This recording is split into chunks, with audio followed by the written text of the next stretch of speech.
All right, guys, what's going on? Welcome back to Top Line. It's your boy Chris, and well, man. Hope everybody's having a great Thursday. I ain't sipping on nothing, man. I've been chilling, man. But I know I've been talking about this a lot, man. And let me say this real quick. I've been talking about the San Francisco 49 Dallas Cowboy game all week because I'm genuinely hurt. I'm genuinely hurt because I always get told, Chris, you're too hard on your team, man. It's your team, baby. You got to just get behind them and rock with them, baby. That's okay. All right, man. This year, let's look at it. All right. We got, Kellen Moore gone. That ain't a problem. They making a Dak-friendly offense. That ain't a problem. They go in, mollywop the Giants. Say, okay, there we go. All right, they handle business. It wasn't that they won because they should have won, but it looked like they ready to handle business. And I said, you know what? All right, I'm on board. Let's go. I said, but remind you, I said, now the test going to be San Francisco, the Eagles. There's another team on their schedule. And then they lose to the Cardinals. And I go, what the hell happened? Was that a glitch or was there a problem? And then here come the San Francisco 49ers. And the San Francisco 49ers beat the brakes off the Cowboys. Now, and then I keep hearing Cowboy. This is what happened. See, this is what happened. You'll hear a Cowboy player, a la Michael Parsons, said, on paper, we're just as good as anybody in the league. On paper, we're just as good. On paper, we're that good. Okay. So what's the problem?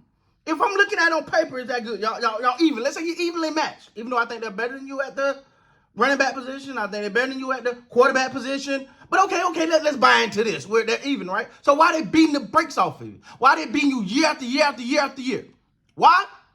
It's one thing. The San Francisco 49ers has just shown that the Dallas Cowboys are soft. They're softer than babies. So yeah, as they get ready to roll into this Charger game on Monday night, I'm gonna try to let this go. I'm not gonna let it go because the season ain't valid. The season don't even count to me until you beat a contender. That's where I stand at, all right? So we'll talk about these games, we'll look at it, but just know where I stand. The season don't even start again until you beat a contender. So I say this. You look at the Dallas Cowboys, you look at the San Francisco 49ers. This is my last time I'm talking about this for a while, all right? But I had to get this off my chest, guys.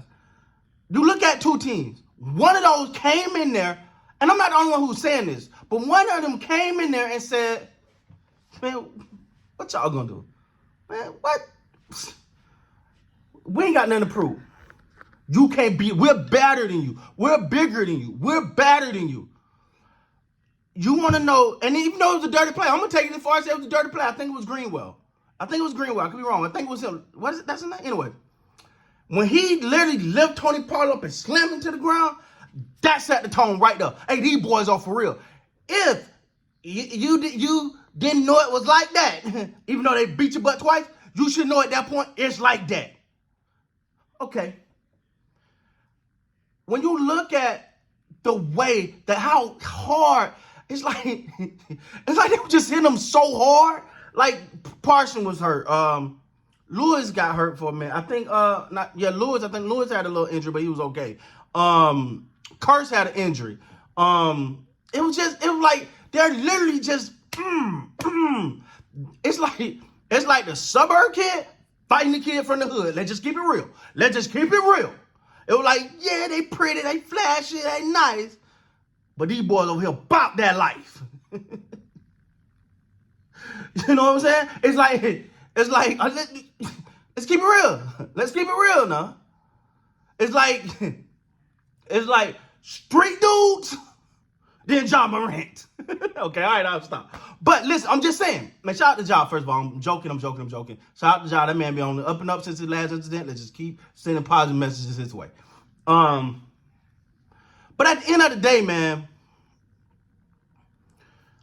the Cowboys, and they talked about it. This is why this game was so important. Like, people just want to move. I can't move on because this was it. This supposed to be that measuring stick game. This because you kept saying, do we want to be... Wait. What did Mozzie Smith Remember him, number one draft pick right there. Know what he said? I just want to hit somebody. I don't like football. I just want to hit somebody. But man, did he play?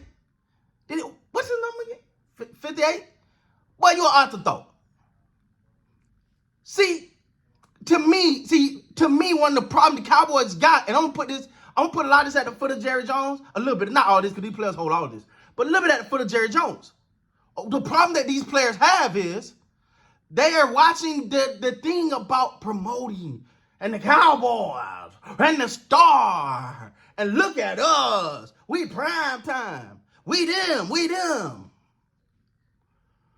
But guess what? Every other team watching that too. So you want the spotlight? I'm going to give you the spotlight, but that spotlight ain't going to be too pretty for you. And if you're a Cowboy fan, if you're a 49er fan, you know where this rivalry goes, man. Way back in the G.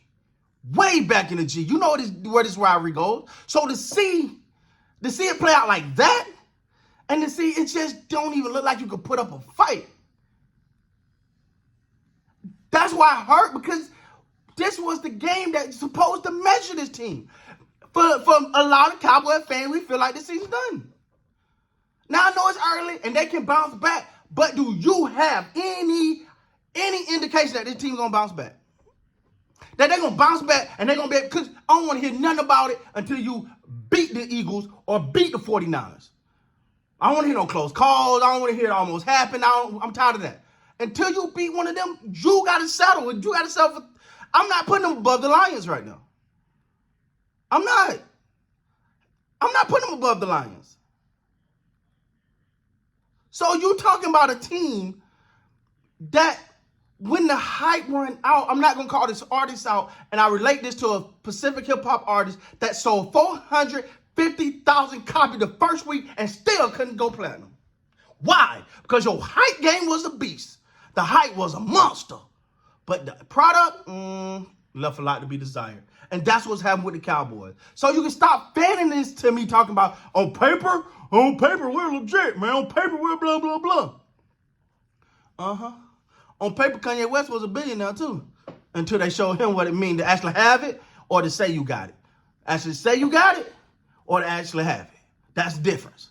He was a billionaire until they said, we'll take that back from you. You see what I'm saying? The Cowboys with them boys until them boys showed up. Just saying, it what it, and it hurt as a Cowboy fan to say it. It hurts. It's hurt, man. So after this video, guys, I'm going to try to move on. I'm going to try to dive into this Cowboys Charger game. I'm going to try to dive into that. But that's it, man. I feel like I've got it off. I'm ready to try to see if my team's going to show me anything to make me believe that they're ready to make a stance and ready to get something done, man. We'll see, man. But right now, nah, them boys ain't ready. With that being said, guys, please like, comment, subscribe to the channel. Until next time, you guys be great, man.